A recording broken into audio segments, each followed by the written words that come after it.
Shalom, shalom, shalom, shalom. Selamat pagi masyarakat iman yang dikasihi oleh Tuhan.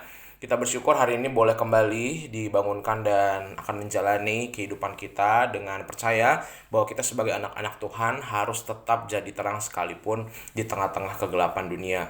Tetap jadi terang walaupun keadaan tidak memungkinkan, tetap jadi terang sekalipun orang-orang di sekitar kita mungkin belum hidup seturut kehendak Tuhan. Biarlah kuasa Kristus nyata di dalam kehidupan kita. Bersama-sama kita pujikan Kidung Jemaat 426, bait pertama dan yang kedua, kita harus membawa berita.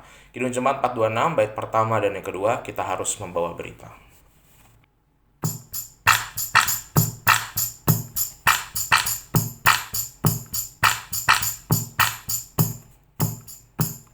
Tak harus membawa berita pada dunia dalam gelap tentang kebenaran dan kasih dan damai yang menetap, dan damai yang menetap.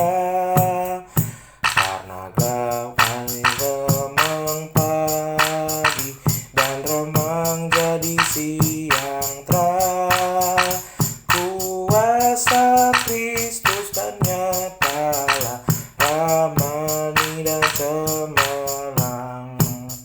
Kita harus menyanyikan gita, melembutkan hati keras, supaya senjata iblis remuk dan segera lepas, remuk dan segera lepas. Karena gelap jadi remang pagi dan remang jadi siang terang, kuasa Kristus kan nyatalah ramani dan cemerlang. Mari kita berdoa.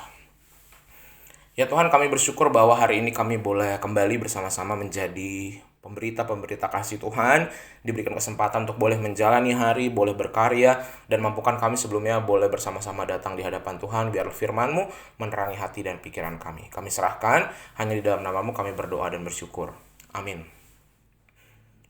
Bersama-sama kita buka Imamat 12 ayat 1-8. Imamat 12 ayat 1-8. Imamat 12 ayat 1-8. Imamat 12 ayat 1-8. Dengarkanlah sabda Tuhan. Tuhan berfirman kepada Musa demikian, katakanlah kepada orang Israel, apabila seorang perempuan bersalin dan melahirkan anak laki-laki, maka najislah ia selama 7 hari. Sama seperti pada hari-hari ia bercemar, kain ia najis. Dan pada hari yang ke-8 haruslah dikerat daging kulit katan anak itu. Selanjutnya 30 hari lamanya perempuan itu harus tinggal menantikan pentahiran dari darah nifas. Tidak boleh ia kena kepada suatu apapun yang kudus, dan tidak boleh ia masuk ke tempat kudus sampai sudah genap hari-hari pentahirannya. Tetapi jikalau ia melahirkan anak perempuan, maka najislah ia selama 2 minggu, sama seperti pada waktu ia bercemar kain. Selanjutnya 66 hari lamanya ia harus tinggal menantikan pentahiran dari darah nifas. Apabila sudah genap hari pentahirannya, maka untuk anak laki-laki atau anak perempuan haruslah dibawanya seekor domba berumur setahun sebagai korban bakaran, dan seekor anak burung merpati dan burung tekukur sebagai korban penghapus dosa ke pintu kemah pertemuan. Dengan menyerahkannya kepada imam, imam itu harus mempersembahkannya ke hadapan Tuhan dan mengadakan pendamaian bagi perempuan itu. Demikianlah perempuan itu ditahirkan dari leleran darahnya. Itulah hukum tentang perempuan yang melahirkan anak laki-laki atau anak perempuan. Tetapi jikalau ia tidak mampu untuk menyediakan seekor kambing atau domba, maka haruslah ia mengambil 2 ekor burung tekukur atau 2 ekor anak burung merpati, yang seekor sebagai korban bakaran dan yang seekor lagi sebagai korban penghapus dosa. Dan imam itu harus mengadakan pendamaian bagi perempuan itu, maka tahirlah ia. Bapak Ibu Saudara, seringkali kalau kita baca kitab Imamat itu ya, kita ada hal-hal yang mungkin buat kita orang-orang di zaman modern tuh agak unik gitu ya. Kita baca, loh kok rupanya dulu ada aturan seperti ini ya. Salah satu yang sering jadi perdebatan adalah status perempuan ya di Asia itu sebenarnya hampir di seluruh Asia sih, dari Timur Tengah sampai ke Asia Tenggara, sampai Indonesia, sampai di Asia Timur, di Jepang, di Korea. Semua perempuan itu selalu seolah-olah adalah warga kelas 2. Dan kita bisa lihat dari bacaan kita ini, kalau anaknya laki-laki sama anak perempuan perlakuannya beda. Dan peranan juga perempuan dalam hukum masyarakat lebih banyak kalau yang di posisi-posisi atas itu pasti laki-laki. Perempuan itu pasti di bagian-bagian yang ada di tengah-tengah. Sehingga kelihatannya kok kayak ada pembedaan antara laki-laki dan perempuan.